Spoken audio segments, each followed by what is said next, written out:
Bonjour, dans cette capsule je vais expliquer comment calculer la loi binomiale à l'aide de la calculatrice. Donc c'est une méthode très importante, il faut la connaître. Surtout il faut décerner les différents cas possibles. Et donc il faut un petit peu d'entraînement quand même pour arriver à manipuler correctement l'outil calculatrice. Donc le premier cas c'est quand x égale à k. Bon, ça c'est un cas le plus simple possible. Calculer la probabilité pour un cas précis où le nombre de succès est égal par exemple 2, 3, etc. P de x inférieur à k et P de x inférieur ou égal à k. Et le dernier cas, P de x supérieur à k, P de x supérieur ou égal à k. Donc on va faire cas par cas avec un petit exemple à chaque fois.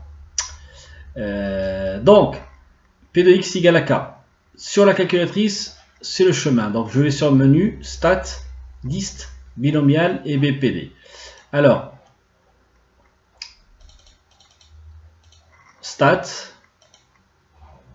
dist, binôme, et après vous avez deux cas possibles, BPD et BCD.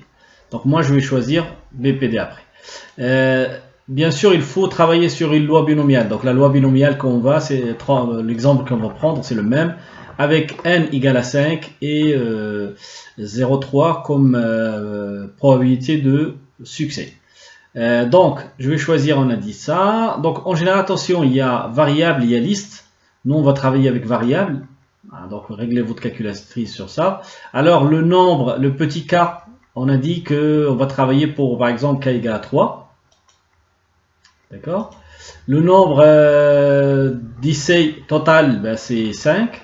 Hein. La proportion de succès, c'est, ou la probabilité de succès, c'est 0,3. Et voilà. C'est, si vous vous rappelez un petit peu de la capsule d'avant, c'est 0, 13, 23. C'est la même valeur qu'on a trouvé avant. Donc, juste pour rappeler que ça, c'est ce qu'on a calculé ici, c'est la probabilité, la probabilité pour P de x égale à 3. Voilà, à l'aide de la calculatrice. Donc là, le cas suivant. Alors, le cas suivant, c'est quand on a P de x égale à k ou P de x inférieur ou égal à k. Voilà. Donc, P de x égale à k, il faut le transformer parce que la calculatrice, faut faire très attention, la calculatrice, elle ne sait pas calculer par exemple P de x supérieur à k. Le seul cas possible pour la calculatrice, c'est celui-là. Hein, c'est ce cas-là. À part ce cas-là, elle ne sait pas faire. Donc, le chemin, c'est menu, stat, toujours dist, toujours binomial. Et après, cette fois, on va choisir BCD. On va travailler sur le même exemple qu'avant, sauf que ici, on va calculer P de x inférieur à 3. Alors, comment faire? Je vais sur la calculatrice, je vais sur stat, etc., tout le chemin. Donc, après dist, binomial, donc dans ce cas-là, parce qu'il y a inférieur ou égal, je vais choisir BCD. Alors, BCD, moi je veux pas de liste, parce que si je prends la liste, il va me faire tous les cas inférieurs à 3. Donc, on va voir ça peut-être après cet exemple-là. Alors, je choisis pareil, P de x égale à 3, le nombre total d'essais c'est 5, et la probabilité de succès c'est ça. Et donc, c'est 0,96 922. Alors, ce 0,96 922, on a vu dans la capsule d'avant, en fait, c'est la somme de P de x égale à 0, P de x égale à 1, P de x égale à 2 et P de x égale à 3. Donc, la calculette, elle fait ça automatiquement et rapidement sans passer par le cas P de x égale à 1, etc. Voilà. Alors, deuxième cas. Donc, P de x inférieur à 3. J'ai dit que la calculatrice, elle ne sait pas faire. Tout ce qu'elle sait faire, c'est ça. Donc, il faut que je transforme ça. Alors, je vous conseille vraiment d'utiliser l'axe de nombre. Alors, P de x inférieur à 3, ça veut dire que c'est P de x inférieur ou égal à 2. Pourquoi? Parce que P de x inférieur ou égal à 3, strictement à 3, ben c'est ces nombres-là. Voilà.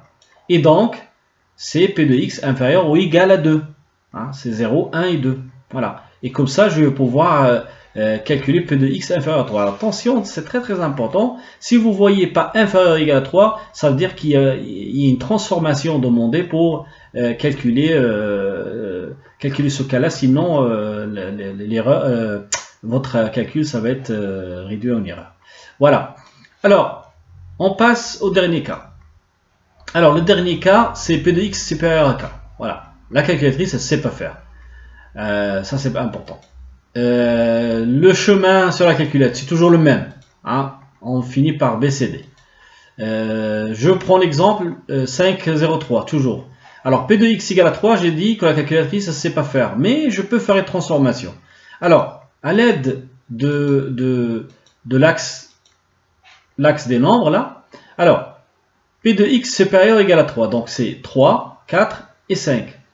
Et si je prends l'événement contraire, ça va être 1 moins tout ce qui n'est pas X supérieur égale à 3. Ça veut dire que c'est 0, 1 ou 2. Ça veut dire que c'est P de X inférieur égale à 2. D'accord? Donc, si vous n'arrivez pas à comprendre ça, il faut me le redemander. Hein. Donc, je répète, P de X supérieur à 3, donc c'est 3, 4 et 5. Et ça, on sait que la calculatrice, elle ne peut pas le faire. Donc, on va se servir du cas contraire, ou bien l'événement contraire, pour calculer d'abord pour P de X inférieur ou égal à 2, et après soustraire de 1, puisque la probabilité totale est égale à 1. Voilà. Alors, l'autre cas, P de X est supérieur ou égal à 3. Maintenant, pareil, je vais utiliser mon axe. Donc, P de X supérieur strictement à 3, ça veut dire qu'il y a 4 et 5. C'est tout. Donc, si je prends l'événement contraire, c'est 0 jusqu'à 3. Donc, c'est 1 moins P de X inférieur ou égal à 3. Et ces deux cas-là, je peux bien sûr les calculer à la calculette, tout simplement. Donc, je vais toujours sur BCD.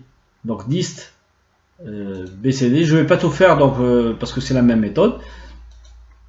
Et là, je vais trouver 3, donc 5, etc. Et donc, pour trouver le résultat, par exemple, final, ben, il faut que je fasse 1 moins cette valeur-là. C'est important. Hein. Donc, il faut faire 1 moins 96 922 pour faire ces calculs-là. Voilà pour cette capsule. Essayez de refaire tout ça et allez-y faire un peu de WIMS pour s'entraîner sur cette partie-là. Au revoir.